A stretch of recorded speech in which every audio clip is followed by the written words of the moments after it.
or find one of these, you know, call somebody with the Ag Center and let them know that we have them here in Louisiana. But hopefully that won't happen. All right, the next couple insects all kind of look really similar. These are going to be our small beetles, and I have a couple of them in this display case up here that y'all can come look at. This is a spotted cucumber beetle.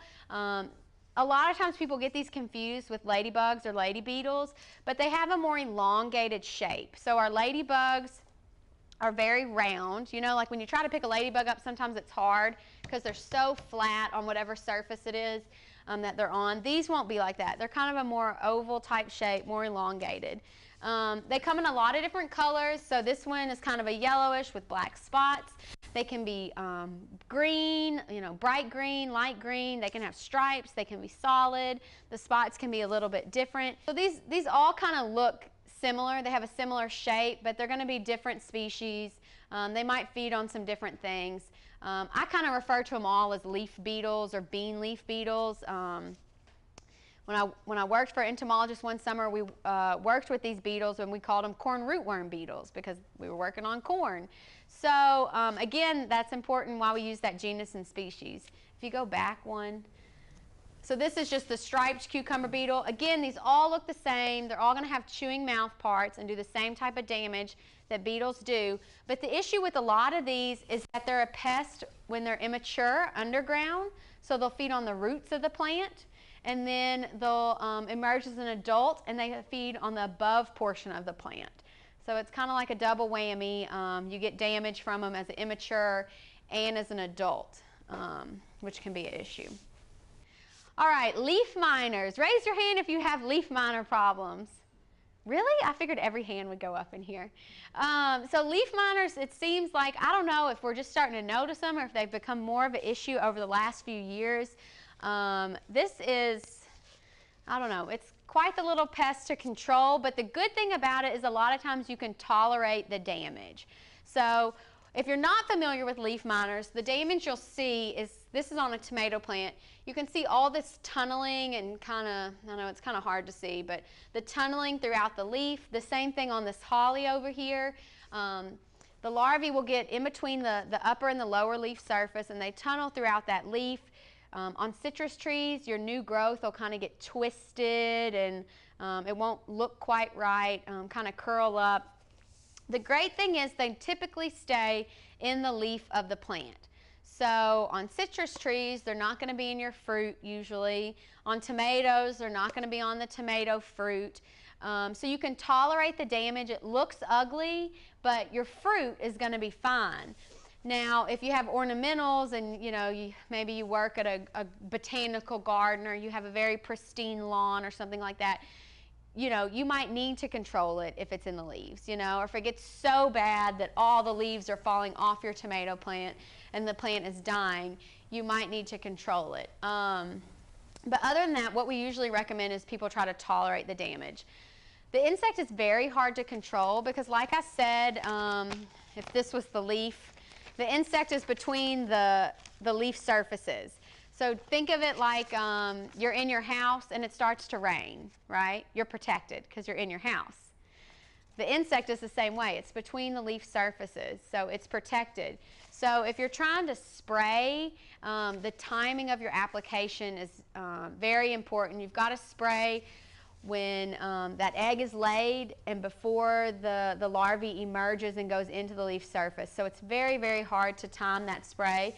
Other than that, you can use a drench, an insecticidal drench, which you'd actually apply to the soil around the plant, and the plant would take that up and the plant would be protected. So, yes, ma'am.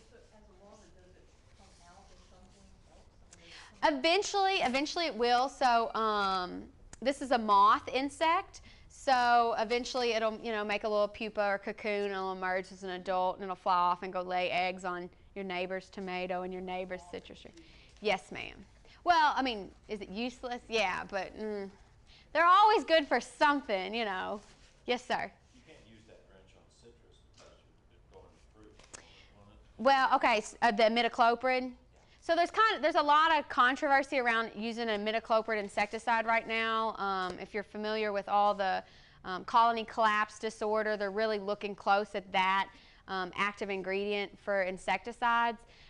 You can use it, obviously you'd have to read the label, make sure it's labeled for it, apply after flowering like we talked about. It stinks. Lemon trees flower all the time. Yeah, yeah. That's the problem. You have to moral compass. That's when you get out your moral compass and decide, and make sure you read and follow that label. But yeah, it stinks because imidacloprid works great for a lot of these issues, and it lasts, like you use it once a year. It's very long lasting, but at the same time, that's an issue for things because if it translocates to flowers or whatever. They don't know for sure yet what's going on with colony collapse. There's a lot of studies being done, but imidacloprid is one of the things they're really looking closely at. So, yeah, it's kind of a controversial insecticide right now. Yeah, yeah. Oh yeah, colony collapse disorder for honey. If you're not familiar with bees and pollinators right now, they've noticed a decline. There's a mite that they're looking at that could be related to it. They're looking at insecticides. They're looking at habitat loss. They're looking at all different things, trying to figure out what's going on. But you can do a lot of reading on it. That's a whole nother class. But if you do want to control your leaf miners, there's basically two options, and if y'all want to write these down, I'll give them to you. Imidacloprid that we just talked about, which is the drench, and then also spinosad is the other one. That's SPINOSAD, spinosad, and that's going to be a spray application. Again, the timing is very difficult, but if you can, try to tolerate the damage. I know it's hard sometimes because it looks ugly and we don't like it, but you can go out and look for the little caterpillars in the leaves, and that's fun, I guess. All right, cutworms. These are cutworms. You can see they start out very, very small right here. You almost missed that one. And then they get pretty large as they feed and grow. What cutworms do is they move along the soil surface, and they, just like the name says, they're going to cut down your plants. So any of you that vegetable garden, if you've started seeds, and your little seedlings are coming up, they look very nice, and then you come out one day and 3 of them are just knocked over, like a little lumberjack has gone by and cut them down. And you think, that's weird, but at least it's just 3. And then you go to bed and you come out the next morning and there's 4 more, the same thing. That little cutworm just moves along the soil surface, chews the bottom of the plant until it falls over, and then it moves on. You think it would just stay and feed on the plant it just cut down, but they don't. If you're looking for cutworms, a lot of times you can see them right at dusk. If you're out in your garden, you'll see them moving along the soil surface. If you see gardeners that have tin cans, sometimes you'll see a garden that'll have a tin can, a tin can, a tin can, a tin can. It's all the plants in the can. They've probably had cutworm problems in the past, and what that tin can does is it blocks the caterpillar from getting access to the plant. So instead of running into the plant, it runs into the tin can, it goes the other way, it runs into another tin can. So then it moves on to someone else's garden, hopefully. So there are some different ways to control our cutworms, and there's a great organic insecticide, and I'll tell you about it when we get to the end of these caterpillars that we're going to talk about. This insect, real quickly, belongs to the noctuid family, and you'll see a lot of these pest caterpillars belong to the same family. This is a cabbage looper. It's also a noctuid. Sometimes people call these inchworms. Very easy to identify, bright green color. They're kind of cute for a caterpillar, right? They're going to feed on the leaf and the fruit of plants, but the good thing is they're going to stay pretty small. So compared to the damage that a hornworm can do, which gets very large, our cabbage looper isn't going to do quite as much damage. If you get a lot of them, the damage could add up, but for the most part, they're just going to cause a little bit of damage. Again, you can easily pick these off the plant if they don't need to be there. And then there are some good chemical controls as well. The adult for noctuids is a very drab colored moth. It's just, when you think of like a boring drab moth, small, that's the noctuid. It's brown, kind of mottled color. I don't know if I have a picture of the adult, but they're all in the same family, okay? This is our tomato hornworm. Everyone's seen a tomato hornworm in real life, right? Personally. So this is the tomato hornworm. They get big. We were just talking about it. I mean, these things can get several inches long. I mean, like, you know, the thickness of the end of this. They get big. I mean, and the bigger they get, the more they can eat. These things are ferocious eaters. They will completely strip your tomato plant. If you're out of town for a week and you've got a nice population of them, you'll come back and you'll have a stalk and some mid-veins, and that's about it. They are very easy to identify. They're bright green color. They have these white and kind of black stripes along the side. And then they have this horn-like structure, which is actually on the back end. So I don't know why they don't call this like a tomato tailworm or something, because it's really not on the head like a horn would be, I would think. Normally the horn is going to be red. It can also be black. Very easy to identify. The only issue is they tend to blend in with the plant. So if you notice you're missing a lot of leaf material on your tomatoes or whatever it is, and you're looking for these, you can't find them, the best thing to do is look for the frass, which frass is just a fancy word for insect poop, okay? It sounds a lot better to say frass. So you can follow the frass, and actually if you look in the where the monarch caterpillars are, you'll see some of the frass. It's just little pellets of leaf material that they've eaten. Follow the frass, and a lot of times that can help you locate the hornworm. The bigger the frass, the bigger the hornworm you're looking for. So anyway, these things, they can eat. If you, I mean, you can hear this thing eating when they're big. If you can hear an insect eating, you know it's bad, right? The adult for this, I need to add a picture of the adult. This is actually a sphingid moth. It's a pretty large moth. It's very kind of like triangular shaped. The back pair of wings is like an orange or a hot pink color, so it's actually a really pretty big moth. But again, if you've had issues with these, you know what a pain they can be. This is our corn earworm, also called the cotton bollworm, the tomato fruit worm. So you can see where some confusion could be. Again, a member of the noctuid family. You know, they have this dark head capsule and stripes along the side, so pretty easy to identify. If you grow sweet corn or vegetables, sometimes you'll have issues with this pest. The good thing is, especially with sweet corn now, as we know, we can move that planting date and avoid them. And then also they have varieties that have resistance to this now that are stacked with some insecticidal traits. Okay, so if you're trying to control any of these caterpillars, if you're an organic insecticide user, if you're a conventional insecticide user, a great thing on caterpillars is BT, which is Bacillus thuringiensis. It's an organic way to control them. It works great on caterpillars. So if you do have a caterpillar problem, just write down BT, and you can go to your home or garden center and ask them for something. There's a couple different brands you can get. But the active ingredient is BT, and it works well. You know, even if you're not organic, I mean, get BT because it works. Okay. Well, I think BT is a contact insecticide, so you actually have to make contact with the insect. But like the things like imidacloprid and some other things, they can be used preventatively. You know, if you know for the past 4 years I've had a problem with whatever the insect is, you know, whatever it may be, this year I might need to do this as a preventative measure.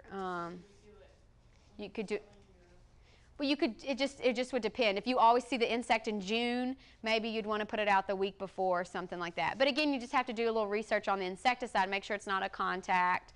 You know, things like 7, you know, sometimes if it rains, they're washed away. So you'd kind of have to do your research and know what you're putting out and what you're trying to control, I guess. Yeah. I mean, it's kind of like y'all said y'all had Dr. Singh already, and they had the disease triangle where you have to have the pathogen, and you have to have the host, and you have to have the climate. It's kind of the same thing. Like, you know, we're not going to get certain insects in the winter because it's too cold. So you have to have the right climate. You have to have a food source for them and things like that. Some people don't ever have problems with certain insects. You know, the weather plays a big part in it. Some are just luckier than others, I don't know, or unlucky than others. you know, if you have a very diversified garden, you might have several different things, but maybe you wouldn't have a large population of them. Whereas if you have, you know, several acres of a certain crop, you might just have these 2 or 3 insects, but you have a big number of them. So, I mean, why they do what they do is just the way they are. That's how they live their life, I guess, you know. But you know, and the thing is, yeah. And you don't, you know, if you've had problems with a certain insect for the last 4 years, chances are you're probably going to have it again this year. But you never know. You know, it's just like anything. Okay, we have a couple more pest insects, and well, they're not insects, but we're going to things we're going to talk about, and then we're going to move on to beneficials. So these are spider mites, and typically our spider mites are going to be a problem on our ornamentals. They can be a problem in soybeans and things like that. A very small insect, you're usually not going to see the insect, but you might see the webbing of the insect. And what I find is if you have azaleas, they like azaleas, is you'll kind of start to notice this kind of mottled grayish effect. And then you get close and you see some webbing and you think, okay, I know I have spider mites. So these can be controlled with several different chemical insecticides. But again, just important to get out there in your garden and scout. Anyone ever, y'all, I'm sure everyone has azaleas for the most part. Y'all have seen some of this. And a lot of times you can just leave it and it'll eventually clear itself up. But if it starts to get bad, you know, you might have to do something to control that. All right, couple more. Snails and slugs. Not an insect, but it's something we have a problem with, especially if you have a lot of shade in your yard. Earlier we were talking about the mosquitoes that like to hide in all that shade, kind of moist area. Snails and slugs are the same way. A lot of times you won't see them because they'll come out at night or at dusk, but they can eat a lot of leaf material. I mean, easy to know they've been there. You see that slimy trail that they leave. A lot of different products work well on this. If you're not sure if you have snails and slugs, you can do the old beer test. Everybody familiar with the beer test? Okay, some of y'all are. So what you do is you decide you're going to scout your garden and you have a beer. You need to have a bottle, okay? And you go out and you scout your garden and you drink almost the entire bottle except for about, I don't know, the last inch or so. And you're going to lay that bottle down on the soil surface where the opening is right there on the soil. And those snails and slugs are attracted to that fermenty beer smell, and they'll crawl up the neck of the bottle and then they fall in the beer and they can't get out. And they perish in the beer. What a way to go. So then the next day, yeah, the next day you get up and you drink it and you get your protein, right? No. So then the next day you go out and you see that you have snails and slugs, and you can put out, there's all different kinds of stuff. There's something called Sluggo and like, I don't know, Slug Be Gone and things like that. And you can control them. But it's a good, fun activity to do in your garden if you think you have snails and slugs. All right, last one. Okay, well, I guess kind of a garden pest, but this is just something that I get questions on a lot, so I threw it in here. Fire ants. And they can be more of a pest to you in your garden than to your plants or your lawn or wherever. There are a lot of urban legends about fire ant control. I don't know if it was Alabama or Arkansas or whoever did this whole thing where they tested all those urban legends they'd heard about. You know, pour grits on the pile and they'll eat the grits and their heads explode. Or, you know, sprinkle cayenne pepper around the mound and it'll get rid of them. None of those worked, okay? If you want to try them at home, you can, but they tested them. They don't work. The only one that kind of worked that I guess is a little bit, not really urban legendy, but homeowner solution was boiling water. You can pour boiling water on the mound and it'll reduce the population, I think about 80%, but you're going to have some that survive and then they're going to rebuild that population. Now the thing with boiling water you have to be careful of is you're carrying boiling water, you know, out the kitchen, down the stairs, through the yard, around the tree, you know, and dumping it. So you have to be very careful with that. Other than that, the best thing you can do is to use kind of a two-step approach, which is using a mound treatment and then using a bait as well. So if you need something that's fast-acting, you might want to use some type of mound treatment and then spreading a bait around your lawn that the insects will actually pick up and they'll take back to the mound and feed, you know, to the immature larvae and things that are in the mound, and slowly that population will die. And it's just kind of one of those things that you have to stay at it. You know, the larger area you treat, the better and longer control you'll get. If you're treating your yard and none of your neighbors are treating their yards, you know, you might clear out all your fire ants, but then your neighbors' populations could move into your yard. I think the Ag Center had done some studies a while back where they did whole neighborhoods and found that really worked well. So maybe if you have a homeowners association or something like that, you could talk to them like, you know, let's all do this. But they are a pain. I got bites on me right now. But if you're thinking about doing some of those home remedies, I would suggest maybe just going to your garden center and buying some type of mound or bait treatment instead. And then they say also if it's really hot, a lot of times the ants won't be out foraging as much. So you can throw you know, a piece of a hot dog, I don't know why it's always a hot dog, or a chip or something out there and see if they come and get it, or if it's gone in half an hour. And if it is, then they're going to pick up the bait. So you're not wasting bait, putting it out there and nothing's picking it up. So definitely a pain, but way better than crazy ants. If y'all are familiar with crazy ants, you'd rather have fire ants than crazy ants. So that's how I like to think of it. Okay, that's all the pest insects we're going to talk about. What are crazy ants? Okay, she's asking what are crazy ants. Crazy ants are this new ant. Well, they're not really new, but new to Louisiana, I guess, in the past few years. They don't bite like fire ants do, but like the name says, they're just crazy. They, if you Google or YouTube, you can watch these videos and like, I don't know, there's one with like a man standing and it's his boots and the ants are just like running all over. They get up in your car, in your house, and they'll eat wires, like they're crazy. They're also called raspberry ants and hairy crazy ants. I don't know what the final name they've decided on, but I think y'all do have them in East Baton Rouge, huh? I know they have them in West Baton Rouge, and like Livingston has them. I think Terrebonne. They're crazy. We have them at LSU. Y'all, okay, so we do have them in East Baton Rouge. Very maybe there are places. Yeah. Do the fire ants? They move the fire ants out. So if you get crazy ants, they run the fire ants off, and what people say is people want their fire ants back after they have crazy ants. That's bad, yeah. I think you use the insecticide that you use for termites. There's like an exemption label that's also available for crazy ants. Fipronil, yeah. No, I don't think so. They're very difficult to control. So just hope that you never get them. I don't know. Ugh.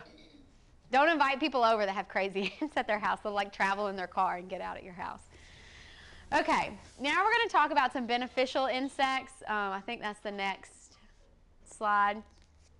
So 2 of the best organic methods of natural insect pest control involve encouraging pest-reducing beneficial insects to visit your plants and incorporating pest repellent plants into your garden. So we're mainly going to talk about the first one of these, but I do have some slides at the end that talk about pest repellent plants, and we'll talk more about that when we get there. Okay. So beneficial insects that we're going to talk about, if you'll hit it one more time.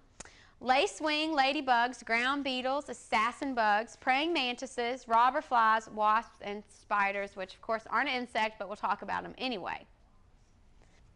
All right, lacewings. How many of y'all have seen a lacewing before? Yeah, this is a great beneficial insect, and I feel like it's not getting the attention that it needs to get. You know, we always talk about the ladybug and how great it is, but the lacewing is just as great. This is the adult right here. They can be green, they can be brown. A lot of times you'll see them in the spring around like your back porch light. They're kind of floppy flyers, about an inch or so in length. A great beneficial insect. This is what the immature looks like, and it looks a lot like an immature ladybug, which we'll see on the next slide. These are lacewing eggs. Yeah, that's the immature ladybug. These are lacewing eggs, and you can see this is a leaf surface, and there's kind of a little hair right here, and then the egg is actually laid on top of that. So as a protective measure, this is how the lacewing has adapted. So any predatory insects that are out looking for insect eggs to prey on, maybe like the ladybug or whoever, are crawling along the leaf surface and they completely miss this egg that's up in the air. Have any of y'all seen these before? Yeah, and sometimes people see them, like they'll be on, yes, people think, oh, it's like a fungus and they wipe it off or whatever, or a mushroom or something. It'll be on patio furniture, it'll be on a leaf surface. It was just like the other day, I was picking a dead leaf out of our boxwood hedges, and there was a bunch on there, so I put the leaf back very carefully. So if you see these are actually lacewing eggs. The larvae will feed on small soft-bodied insects and insect eggs. So small eggs, other small soft-bodied insects, so like aphids, whiteflies, mealybugs, things like that. It's a small insect, so it's not going to, take down a tomato hornworm that's fully grown, but it can do some damage on small soft-bodied insects. So just keep an eye out for those. You'll probably start to notice them now that you know what they look like. Okay? This is our ladybug or lady beetle. Everybody knows the benefits of the ladybug. This is what the larvae looks like. Small, kind of black and orange with this kind of orange midsection right there.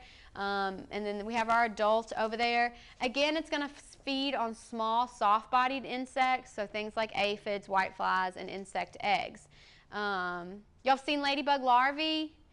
You might not have known what it was at the time. They're kind of funny looking, but typically orange and black, same colors, and you'll probably start to notice them now.